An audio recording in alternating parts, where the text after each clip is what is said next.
if jijjiirte jechuudha dhugaa dubbachuudha. Yeroo ummanni keenya siigaltee mootummaa Oromoo je'ee dhiichisu akka Koloneel Gammachuu Ayyaanaa akka Jawaar Mohammad waa'ee mootummaa tanarraa hammeenya mootummaa tanarraa dubbachaa turanii rabbi haa baasu. Kanaaf dhiyaadhaameen arragaa waan ajaa'ibaatiin qabadhee dhufee jira jirtuu akkam jirtan ilmaan Oromoo qaqqaalii, ilmaan saba Oromoo, ilmaan dhiigaan Oromoo, warra haqa Oromoo eeguudhaaf qabsaa'u baga nagaan dhuftan dhiyaadhaa. Haasoo kiyya kakalee keessatti haasoo siigaltee kaleessa akka malee siigaltee haasawaa turre, waa'ee miidhama sabaa haasawaa turre, waa'ee jaarraa abbaa gadaa haasawaa turre, qabsoo Oromoon gaggeessaa jirturraa hin haasawaa ture. Chaansii illee siigaltee warra bilisiginnaa kanaafillee isiniifin kan najeeniitiin ture. Asbaanii siigaltee bakka silaan namni dubbachuu qabuutti hin dubbatanii keessaan dhufanii siigaltee waa namaan ja'anii jecha akka malee namatti darbatanii kun siigaltee wallaalummaa guddaadha. Namni onnee qabaannaan waa beeynaan dandeettii qabaannaan manni keenya kun mana walabaati. Dhuftee siigaltee haqa abiyyiin qabu, haqa bilisiginnaan qabdu, haqa amaarummaan qabdu san as gubbaatee dubbachuu dandeessaa jechuudha. Keessaan dhuftee siigaltee wanni nama sodaachiftuuf hin jiru. Nuti siigaltee bakka irraa dhalanne beeyna beeta. Nuti ijoollee isaa akka taate nun beeyne.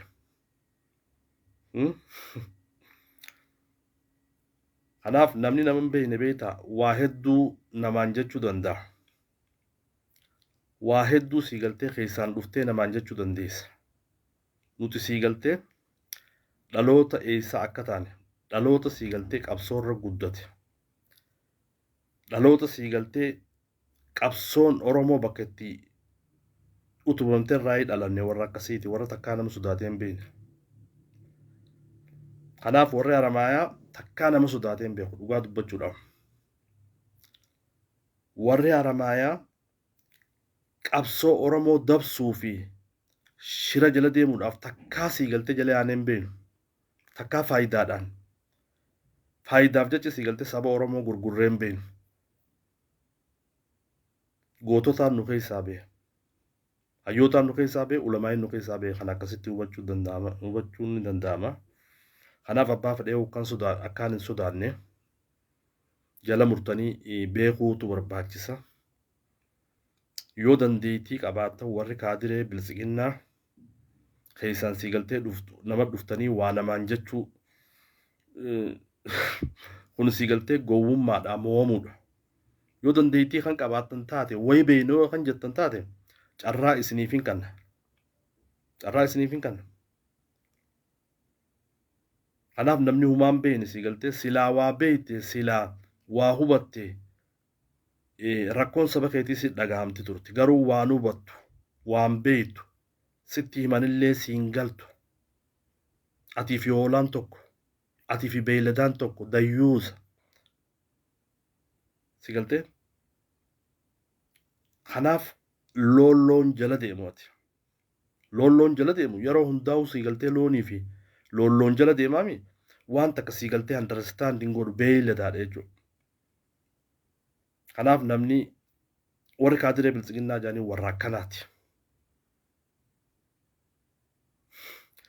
Kanaaf yoo falmii qabaatte, yoo amantii ati siigaltee abiyyi itti amante, amantii bilisiginnaa ta itti amante san shaadaa akka itti qabattee fi akkaataa siigaltee mootummaa teessanii yoo ibsu barbaadde chaansii siifin kanna. Chaansii siifin kanna. Chaansii siifin kanna as gubbatti. Wallahi chaansii siifin kanna. Kanaaf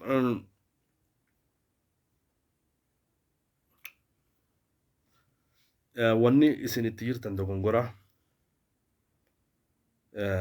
warri siigaltee keessaan dhuftanii waa nama barreessitan an eenyu kan ta'e na baruus qabdanii hanuma yoo dandeettii qabaattan yoo mormii qabaattan yoo dhugaa qabaattan asuma gubba baatee siigaltee dhugaa nan qabu kana biltsiginnaa tanaafiin deeggara garaa kiyyaan guuttachuu deeggara lafaan finfinnees fudhachuu deema oromoo tana siigaltee bakka takkaa finnee jiti abiyyi bira galuu deema tarsiimoo akkasii siigaltee ol baatee haasoyti chaansii siifin kana kanaaf yoo haasa'u maa'u beekte yoo wannummaan takka siigalte nama waa galtuufi miti nama waa hubachuu danda'u miti